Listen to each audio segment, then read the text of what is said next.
Hello बच्चों, welcome to this video lecture Nitrogen Fixation and Assimilation Part 1। इस lecture में हम स्टडी करेंगे कि प्लांट्स नाइट्रोजन को कैसे अपटेक करते हैं, ऑब्टेन करते हैं और उसको किस तरह से यूज करते हैं। उससे पहले एक बार थोड़ा सा इंट्रोडक्शन देख लेते हैं, जो डेफिनेशंस या मॉलिक्यूलर फॉर्मूला जो यूज होती हैं कॉमनली नाइट्रोजन के लिए, नाइट्रोजन मेटाबॉलिज्म के लिए। तो सबसे पहले एक तो है इंडस्ट्रियल फिक्सेशन। इंडस्ट्रियल फिक्सेशन में क्या होगा, इंडस्ट्री के थ्रू प्रेशर एंड टेम्परेचर की कंट्रोल करके टेम्परेचर को जो है नाइट्रोजन से अमोनिया में कन्वर्ट करना। फिर है atmospheric fixation. Atmospheric fixation lightning से हो सकती है, फोटोकेमिकल रिएक्शन से हो सकती है, जिससे कि नाइट्रोजन नाइट्रेट में कन्वर्ट होता है। बायोलॉजिकल फिक्सेशन, ये प्रोकैरियोटिक कन्वर्जन होगी ज़्यादातर, जिसमें मॉलिक्यूलर नाइट्रोजन को अमोनिया में कन्वर्ट किया जाता है। प्लांट के लिए यूज होगा प्लांट एक्विजिशन। तो प्लांट एब्जॉर्ब करते हैं, एक्वायर करते हैं नाइट्रोजन को and in the form of nitrate and assimilate it for use in its processes. Immobilization, immobilization होगा microbial absorption and assimilation of ammonium or nitrate. Ammonification होगा bacterial and fungal catabolism of soil organic matter to ammonium. Nitrification होगा bacterial oxidation of ammonium to nitrite and then to nitrate.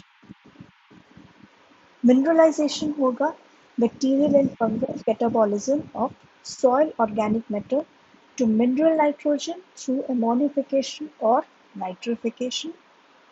Volatilization होगा physical loss of gaseous ammonia to the atmosphere. Ammonium fixation होगा physical embedding of ammonium into soil particles. Denitrification होगा bacterial conversion of nitrate to nitrous oxide and molecular nitrogen.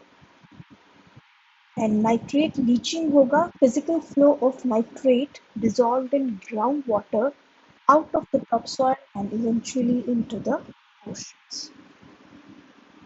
अब next देखते हैं हम nitrogen N2 जो है उसको dinitrogen कहेंगे, और या फिर इसको जनरल फॉर्म में हम नाइट्रोजन भी कह सकते हैं, molecular nitrogen. NO is nitric oxide, NO3 is nitrate, NO2 is nitrate, NH3 is ammonia and NH4 is ammonia। ठीक है, अब हम देखते हैं नाइट्रोजन किस तरह से यूज होता है, एटमॉस्फेयर में किस तरह से मूव होता है। Atmospheric nitrogen, biological nitrogen fixation, industrial nitrogen fixation, electrical nitrogen fixation से सॉइल के पास आती है।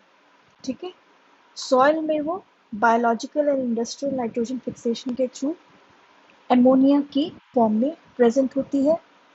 एमोनिया जो है वो नाइट्राइट में कन्वर्ट होता है और फिर फाइनली नाइट्रेट में कन्वर्ट होता है। इलेक्ट्रिकल फिक्सेशन जो होगी नाइट्रोजन की एटमॉस्फेयर में, वो भी नाइट्रेट बनाती है। अब ये जो नाइट्रेट है ये दो तरह से दो पाथवे ले सकता है, एक डीनाइट्रिफिकेशन का दोबारा से एटमॉस्फेयर में रिलीज हो जाना, और दूसरा प्लांट के लिए अवेलेबल होना, प्लांट बायोमास में जाकर मिल जाना। प्लांट बायोमास फिर जब डेड होता है, डेड डिकेइंग मैटर जब बनता है, तो वो डिकेइंग बायोमास से एमोनिफिकेशन होकर दोबारा से अमोनिया बना देता है और इसको रीजेनरेट कर देता है, या एक साइकिल जो है वो बना देता है। So this is how nitrogen moves in atmosphere with emphasis on plant, plant का यहाँ पर। ठीक है, अब देखते हैं नाइट्रोजन एंड प्लांट्स के बारे में। फोर्थ मोस्ट अबंडेंट एलिमेंट जो है प्लांट्स में वो है नाइट्रोजन, एंड मोस्टली ये एब्जॉर्ब किया जाता है नाइट्रेट की फॉर्म में, और कुछ अगर कंडीशंस हो या अवेलेबिलिटी हो तो एमोनियम जो है उसकी फॉर्म में भी ये कन्वर्ट एब्जॉर्ब किया जा सकता है। नाइट्रेट जो है वो सॉइल में प्रेजेंट होगा, ठीक है, और वहाँ से वो रूट के थ्रू एब्जॉर्ब किया जाता है। Nitrate is absorbed at root elongation region. जो रूट होता है उसको अलग अलग रीजन या जोन्स में डिवाइड करते हैं, एपिकल जोन, मेरिस्टेमेटिक जोन, ठीक है, सेल डिवीजन जोन और एलोंगेशन जोन, डिफरेंशिएशन जोन। इस तरह से जो जोन्स होते हैं उनमें से जो रूट एलोंगेशन जोन होता है वहाँ पर नाइट्रेट रैपिडली या रेडिली एब्जॉर्ब किया जाता है। वहाँ पर क्यों ज़रूरत होगी, एक तो सेल एलोंगेशन जो है it depends on accumulation of solutes such as potassium chloride and nitrate to increase the osmotic pressure within the cell, उसमें ये हेल्प करता है। सेल एलोंगेशन के लिए वो इम्पॉर्टेंट होता है, तो वहाँ पर वो इजीली एब्जॉर्ब किया जा सकता है। जबकि एमोनियम जो है वो रूट एपेक्स या टिप्स जो होती हैं, रूट टिप जो होगी वहाँ पर ज़्यादा एब्जॉर्ब किया जाता है। क्यों? नाइट्रोजन जो है it supports the cell division in meristematic, जो टिश्यू होगा उसमें जो एमोनियम फॉर्म है नाइट्रोजन की वो सेल डिवीजन को एक तरह से हेल्प करती है, उसमें सपोर्ट करती है। इस वजह से वो रूट टिप्स पे रेडीली एब्जॉर्ब हो जाता है। अब एब्जॉर्प्शन जो है उसको देखा गया, ऑब्जर्व किया गया कि वो 3 चीज़ों के लिए सेंसिटिव है। एक लो टेम्परेचर, दूसरा inhibitors of respiration and protein synthesis, और तीसरा एनारोबिक कंडीशंस। अगर लो टेम्परेचर है या रेस्पिरेशन या प्रोटीन सिंथेसिस के इनहिबिटर्स वहाँ पर प्रेजेंट है या फिर एनारोबिक कंडीशंस है तो नाइट्रोजन का जो अपटेक है बाय प्लांट्स वो डिक्रीज हो जाता है। इस इससे एक तरह से पता चलता है, खासकर इनहिबिटर्स ऑफ रेस्पिरेशन से एंड एनारोबिक कंडीशन से, कि एक एक्टिव प्रोसेस यहाँ पर एक एनर्जी डिपेंडेंट प्रोसेस जो है वो इन्वॉल्व है अपटेक में, क्योंकि ये जो प्रोसेसेस हैं या ये जो पाथवे हैं, ये जो पॉइंट्स हैं, respiration, protein synthesis and anaerobic conditions, ये एनर्जी को अफेक्ट करते हैं। तो इसी वजह से कहा कि जो चीज़ एनर्जी प्रोडक्शन को अफेक्ट कर रही है तो वो अगर नाइट्रोजन का अपटेक अगर उससे सेंसिटिव है, उसके लिए सेंसिटिव है, तो वो ज़रूर एनर्जी यूज़ करता है। अगर एनर्जी बनाने वाले प्रोसेसेस इनहिबिट हो रहे हैं तो नाइट्रोजन का अपटेक भी इनहिबिट हो रहा है। क्यों? क्योंकि वो एनर्जी को यूज़ कर रहा है, ठीक है। तो it is an active process, Uptake of nitrogen या नाइट्रेट। तो दो टाइप के जो है ट्रांसपोर्ट प्रोटीन्स वो आइडेंटिफाई हुए। एक है हाई एफिनिटी ट्रांसपोर्ट सिस्टम, एक low affinity transport system. High affinity कब एक्टिवेट होता है? जब आसपास नाइट्रेट की कंसंट्रेशन कम होती है, तो वो बहुत हाई एफिनिटी वाला उसको ट्रांसपोर्ट प्रोटीन चाहिए ताकि वो कम कंसंट्रेशन में भी नाइट्रेट को एक तरह से ट्रांसपोर्ट कर सके। और लो एफिनिटी ट्रांसपोर्ट सिस्टम कब एक्टिव होता है ज़्यादा? जब हाई कंसंट्रेशन होती है, जब बहुत ज़्यादा एक तरह से शॉर्टेज नहीं है नाइट्रेट की, तो जो इजीली काम कर सकता है वो वाला ट्रांसपोर्ट सिस्टम यहाँ पर ज़रूरी होता है, ठीक है। तो नाइट्रेट एक बार एब्जॉर्ब होने के बाद, अपटेक होने के बाद वैक्यूल्स में स्टोर किया जा सकता है रूट सेल्स के, या रूट सेल में उसका एसिमुलेशन स्टार्ट हो सकता है, या फिर उसको जाइलम के थ्रू जो है ट्रांसलोकेट कर देते हैं लीव या अदर पार्ट्स में for assimilation. Now nitrate is converted into ammonium in plant cells before assimilation. Proper assimilation start होने से पहले जो है नाइट्रेट को पहले अमोनियम में कन्वर्ट किया जाता है और उसके बाद फिर उसको एसिमिलेट किया जाता है. ठीक है, एसिमिलेशन का यहाँ पर हम जैसे बार बार मेंशन हो रहा है, तो एसिमिलेशन क्या है? एसिमिलेशन बेसिकली एलिमेंट्स का न्यूट्रिएंट का यूज फॉर एक बार मतलब बाहर से जो हम न्यूट्रिएंट ले रहे हैं, एलिमेंट्स ले रहे हैं, एसेंशियल एलिमेंट्स जो होते हैं, उनसे मिनरल न्यूट्रिएंट्स जो लेते हैं उनको यूज करके इनकॉर्पोरेट करना ऑर्गेनिक कंपाउंड्स, ये होता है एसिमिलेशन. ठीक है, जो एलिमेंट्स हैं या न्यूट्रिएंट्स हैं उनको ऑर्गेनिक कंपाउंड में इनकॉर्पोरेट करना, ये होगा एसिमिलेशन. तो पहले नाइट्रेट जो है अमोनियम फॉर्म में कन्वर्ट किया जाता है, उसके बाद वो ऑर्गेनिक कंपाउंड में एसिमिलेट होता है या इनकॉर्पोरेट होता है. यहाँ पर हम देख सकते हैं नाइट्रेट ट्रांसपोर्टर, जैसे कि कहा था कि वो एनर्जी डिपेंडेंट प्रोसेस है, एक्टिव अपटेक प्रोसेस है. तो नाइट्रेट ट्रांसपोर्टर जो है, नाइट्रेट तो अपटेक कर ही रहा है आउटसाइड से इनसाइड ऑफ द सेल, साथ साथ उसके एक प्रोटॉन का मूवमेंट होता है. ठीक है, एक नहीं सिर्फ दो प्रोटॉन्स का मूवमेंट, इनफ्लक्स, पैसिव इनफ्लक्स. एक नाइट्रेट के इनवर्ड मूवमेंट के लिए दो प्रोटॉन्स जो है साथ साथ मूव करेंगे एक ही डायरेक्शन में इनवर्ड. ठीक है, अब ये प्रोटॉन की कंसंट्रेशन जो चेंज हो रही है, बाहर की तरफ ज़्यादा प्रोटॉन कंसंट्रेशन चाहिएगी ताकि वो इजीली अपटेक हो सके नाइट्रेट का. तो बाहर कंसंट्रेशन ज़्यादा करने के लिए प्रोटॉन पंप यूज़ होता है यहाँ पर. और वो प्रोटॉन पंप कैसे इंक्रीज करता है बाहर कंसंट्रेशन? एटीपी को यूज. ठीक है, क्योंकि अंदर पहले से ही लो कंसंट्रेशन होती है यूजुअली कंपेयर टू सॉइल, और सेल के बीच में कंपैरिजन करें तो प्रोटॉन की कंसंट्रेशन अंदर सेल में कम होती है, और उसको पहले से कंसंट्रेशन कम है, उसको अगर हम बाहर भेज रहे हैं तो हमें एनर्जी की ज़रूरत होगी, तो वो एनर्जी एटीपी से आती है.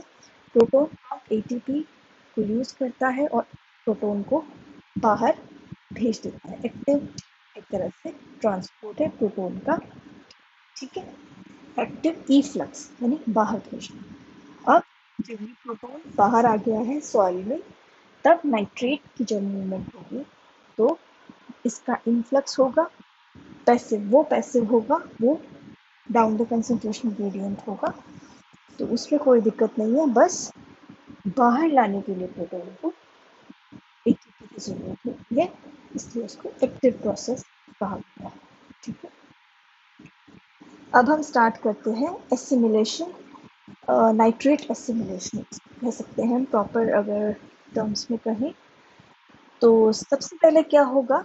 Reduction of nitrate to nitrite.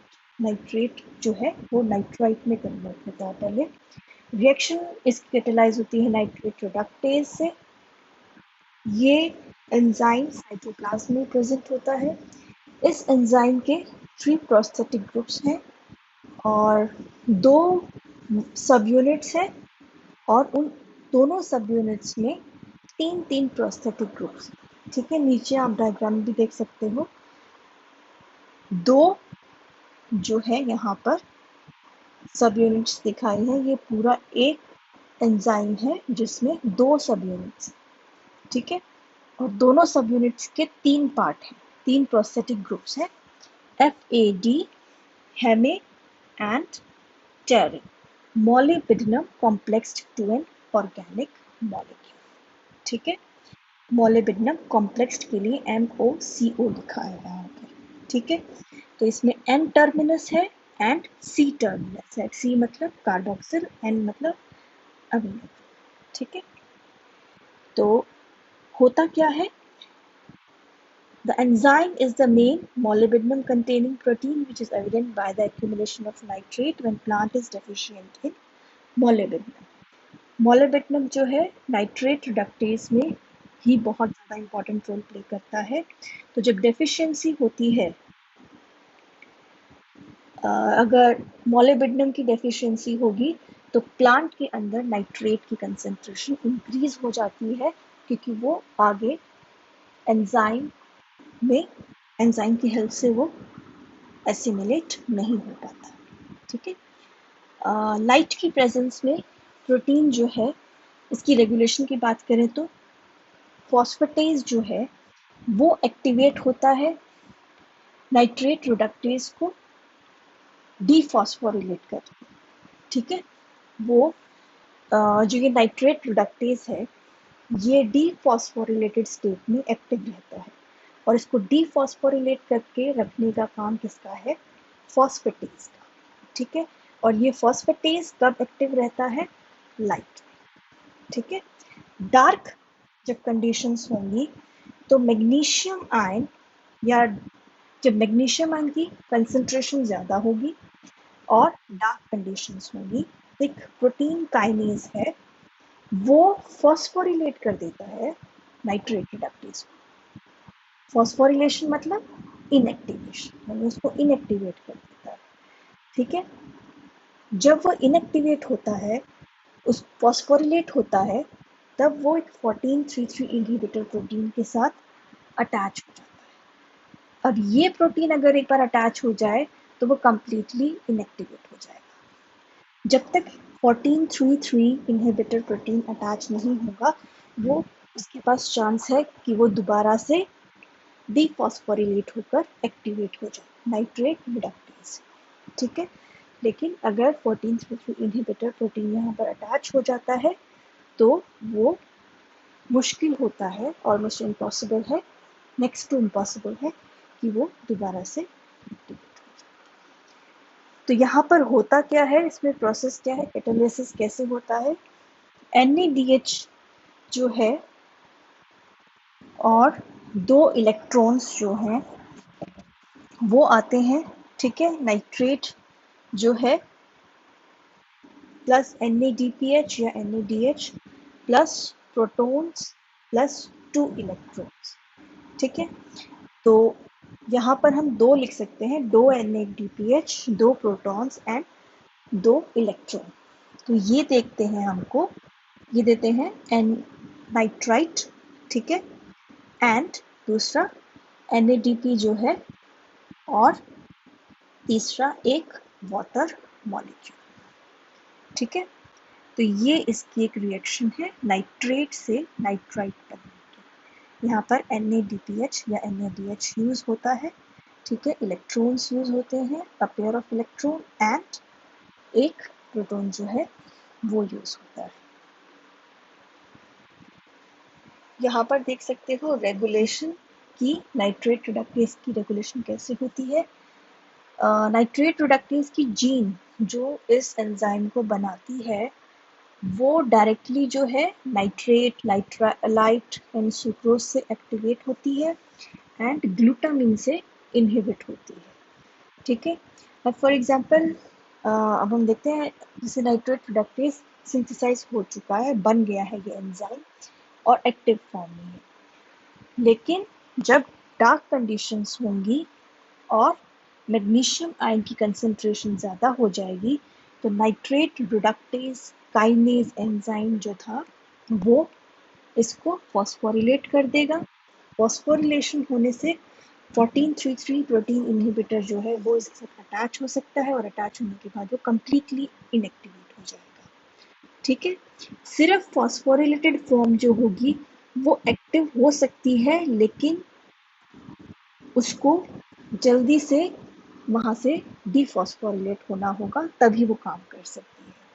तो वो डीफॉस्फोरिलेशन कौन करेगा? Protein phosphatase. ठीक है।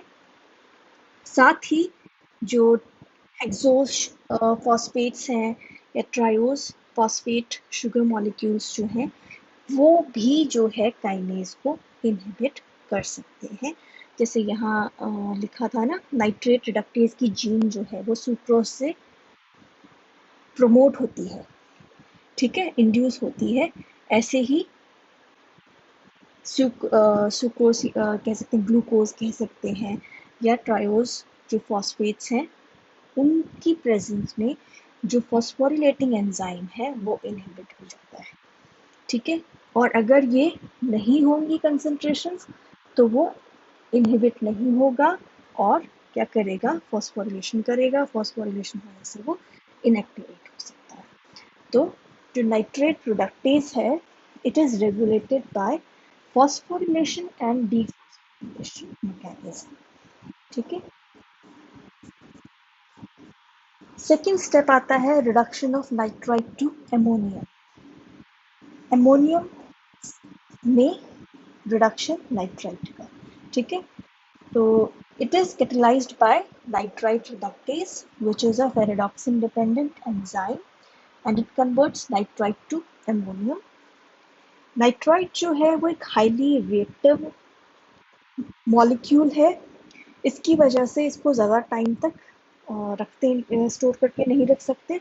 जैसे ही नाइट्राइट बनता है वो ट्रांसफ़र किया जाता है या तो प्लास्टिड में, अगर रूट सेल्स हैं, या नॉन फोटोसिंथेटिक सेल्स हैं तो प्लास्टिड में ट्रांसपोर्ट कर दिया जाएगा जल्दी से जैसे ही बनता है, या फिर क्लोरोप्लास्ट में, या अगर फोटोसिंथेटिक सेल है तो क्लोरोप्लास्ट में इसको जल्दी से ट्रांसपोर्ट कर दिया जाएगा। इन प्लास्टिड और क्लोरोप्लास्ट के अंदर ये नाइट्राइट प्रोडक्टेज प्रेजेंट होता है। ठीक है, इस एंजाइम के दो प्रोस्थेटिक ग्रुप्स होंगे, आयरन सल्फर क्लस्टर होगा और एक स्पेशल हेमी ग्रुप जो है वो प्रेजेंट होगा। ठीक है, पैराडॉक्सिन जो है इस एंजाइम में it derives electrons from light reaction, जो फोटोसिंथेसिस में लाइट रिएक्शन होती है, फोटोसिस्टम 1 खासकर, वहाँ से ये इलेक्ट्रॉन्स लेता है। ठीक है, वहाँ पर अगर ध्यान हो फोटोसिस्टम 1 में लास्ट इलेक्ट्रॉन एक्सेप्टर कौन था, पैराडॉक्सिन। ठीक है, वहाँ तो वहाँ से ये जो है लाइट रिएक्शन से इलेक्ट्रॉन लेता है। ठीक है, and oxidative pentose phosphate pathway जो है वहाँ से भी ये इलेक्ट्रॉन ले सकता है अगर नॉन फोटोसिंथेटिक सेल है।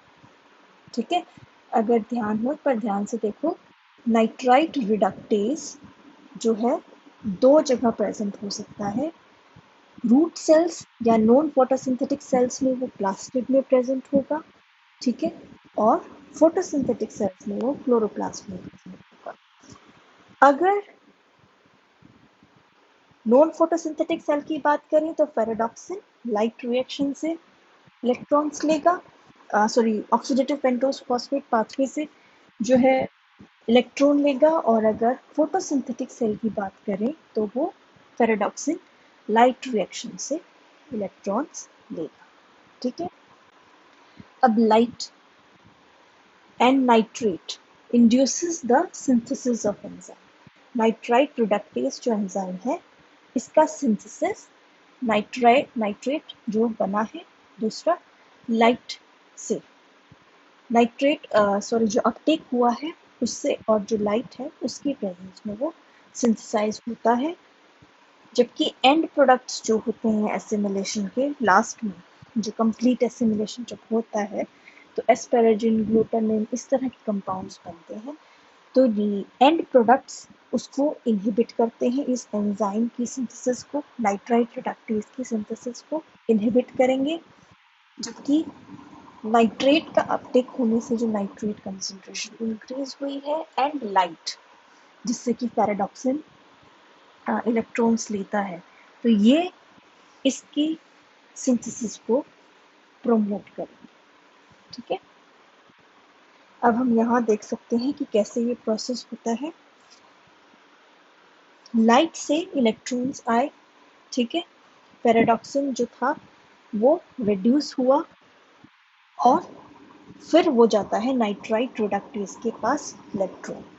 ठीक है, पैराडॉक्सिन से नाइट्राइट रिडक्टेज के पास वो इलेक्ट्रॉन जाता है। फिर हेमे या आयरन सल्फर क्लस्टर जो था उसके पास जाता है इलेक्ट्रॉन। आयरन सल्फर क्लस्टर से हेमे ग्रुप जो है उसके पास वो ट्रांसफर हो जाता है इलेक्ट्रॉन। हेमे ग्रुप के आने के पास बाद हेमे ग्रुप के पास इलेक्ट्रॉन आने के बाद नाइट्राइट जो है प्रोटॉन के साथ मिलकर अमोनिया बना देते हैं। ठीक है, तो रिएक्शन क्या रही? Nitrite plus ferredoxin plus proton plus electrons gives ammonium ion plus ferredoxin oxidized plus water molecule। ठीक है, अब यहाँ पर हम ये देखेंगे कि एक नाइट्राइट से एक एमोनियम बनने में 6 फेरेडॉक्सिन जो है रिड्यूस्ड यूज होते हैं। ठीक है, 6 रिड्यूस्ड फेरेडॉक्सिन 6 इलेक्ट्रॉन देते हैं। ठीक है, और साथ में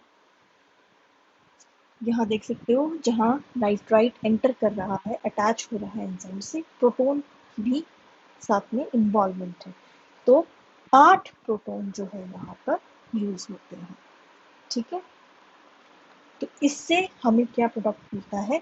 एक ammonium ion, 6 oxidized ferredoxins and 2 water molecules.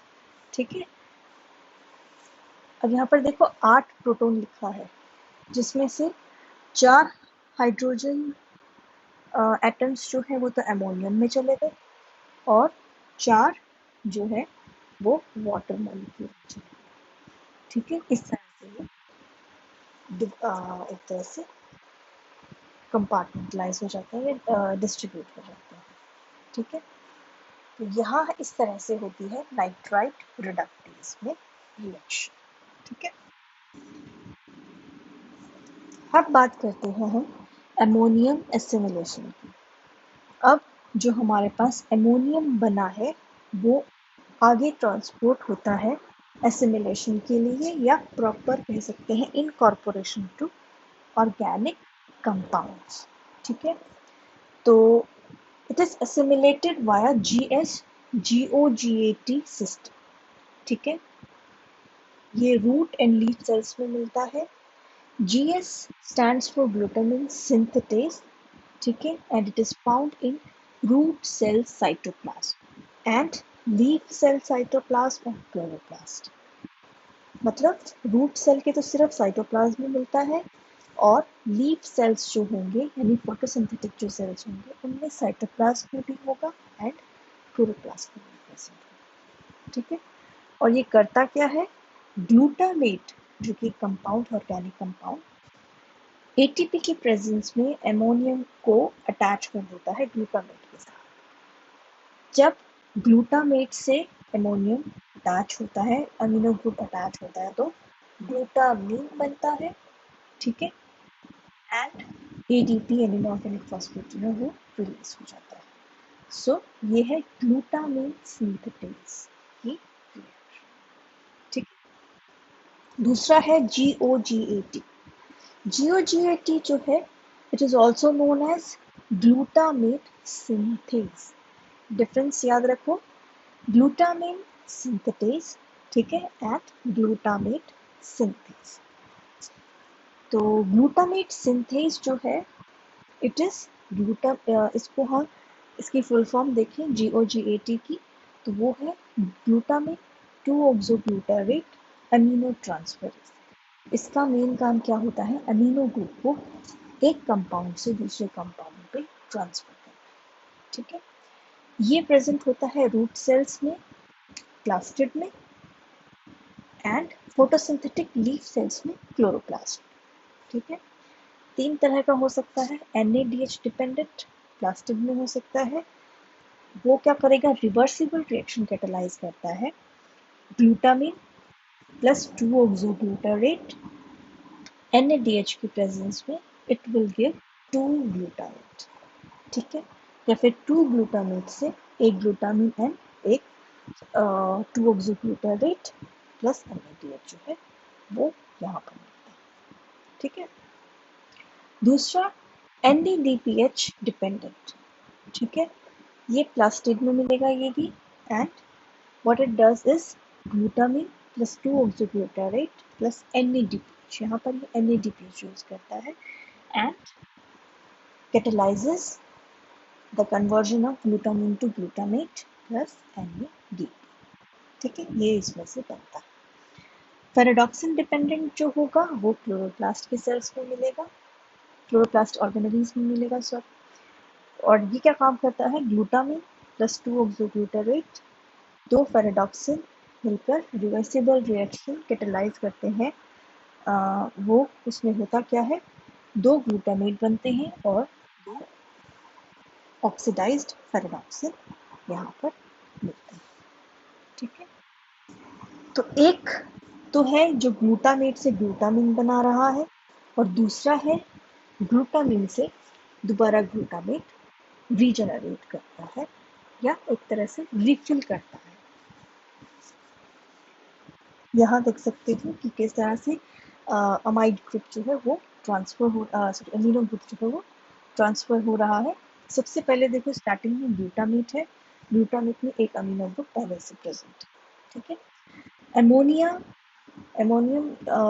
Ammonia की प्रेजेंस में एंड एटीपी की प्रेजेंस में ग्लूटामिन सिंथेसेस जो है वो क्या बनाता है, ग्लूटामिन, ग्लूटामेट से ग्लूटामिन। ठीक है, अब यहाँ पर एक ग्लूटामिन और एक 2-ऑक्सोग्लूटारेट, ये 2-ऑक्सोग्लूटारेट कहाँ से आता है, क्रैब साइकिल से।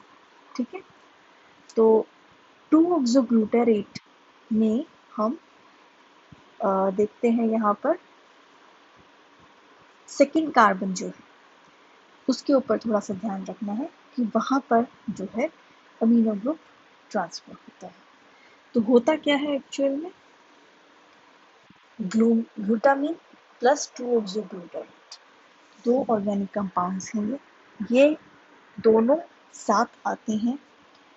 ग्लूटामिन 2-ऑक्सोग्लूटारेट एमिनो ट्रांसफरेज जो एंजाइम था, जो सेकेंड एंजाइम था GOGET, अब वो ग्लूटामिन के पास जो अमीनो ग्रुप ऐड हुआ था नया, उसको ट्रांसफर कर देगा 2-ऑक्सोग्लूटारेट।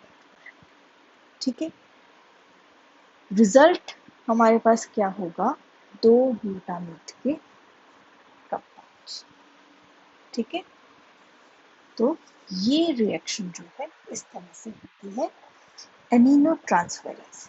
पहले तो ग्लूटामेट से ग्लूटामिन बनता है, फिर ग्लूटामिन से एमिनो ग्रुप जो है 2-ऑक्सोग्लूटारेट पे ट्रांसफर हो जाता है, एक ग्लूटामेट दोबारा से रीजनरेट हो जाता है, दूसरा नया ग्लूटामेट बन जाता है। ठीक है, जो रिएक्शन होती है इसकी नेट वो है glutamate plus two oxoglutarate plus ammonia या अमीनो ग्रुप कह सकते हैं। It will give 2-glutamate. This is ammonia assimilation। ठीक है, नाइट्रोजन का एमोनियम की फॉर्म में इनकॉर्पोरेशन होना, ठीक है, ऑर्गेनिक कंपाउंड्स में इन प्लांट्स, ये है अमोनियम एसिमिलेशन। ये एक फ्लो डायग्राम है उसी प्रोसेस का। नाइट्रेट ट्रांसपोर्टर जो है वहां से नाइट्रेट एंटर किया, नाइट्राइट रिडक्टेज आया, नाइट्रेट रिडक्टेज से नाइट्राइट बना, नाइट्राइट क्लोरोप्लास्ट में ट्रांसपोर्ट हुआ, क्लोरोप्लास्ट में नाइट्राइट रिडक्टेज से एमोनिया बना, एमोनिया प्लस ग्लूटामेट जो है उसने मिलकर ग्लूटामिन बनाया in presence of glutamine synthetase. अब ये जो ग्लूटामिन है ये एमिनो ट्रांसफरेज रिएक्शंस की तरफ चला जाता है और दूसरा क्या होगा, यहाँ पर 2-ऑक्सोग्लूटारेट जो कि क्रैब साइकिल से आया है वो ग्लूटामिन के साथ अटैच होगा और यहाँ पर एक्ट करेगा एंजाइम GOGET और 2 ग्लूटामेट्स हमको रिजल्ट में देगा। ठीक है, ये आगे चलकर और जो रिएक्शंस होंगी उनमें चला जाता है glutamine and glutamate. So next अब हम देखते हैं इसके अलावा भी कुछ पाथवेज हैं जिनसे कि एमोनियम का एसिमिलेशन हो सकता है। उनमें से एक है ग्लूटामेट डिहाइड्रोजिनेज पाथवे। तो it is found in mitochondria. अगर माइटोकॉन्ड्रिया में होगा तो NADH जो है हमारे पास होगा एक तरह से इलेक्ट्रॉन देने वाला, या ठीक है, एनर्जी मॉलिक्यूल होगा। और क्लोरोप्लास्ट में होगा तो NADPH मॉलिक्यूल होगा। कैटालाइज क्या करता है, ये रिएक्शन कौन सी कैटालाइज करता है? तो रिवर्सिबल रिएक्शन कैटालाइज करता है।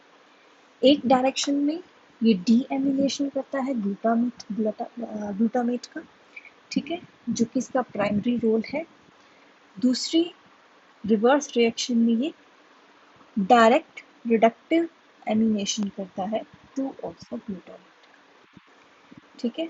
एक जगह डीएमिनेशन हो रहा है, एक जगह एमिनेशन हो रहा है, ठीक है।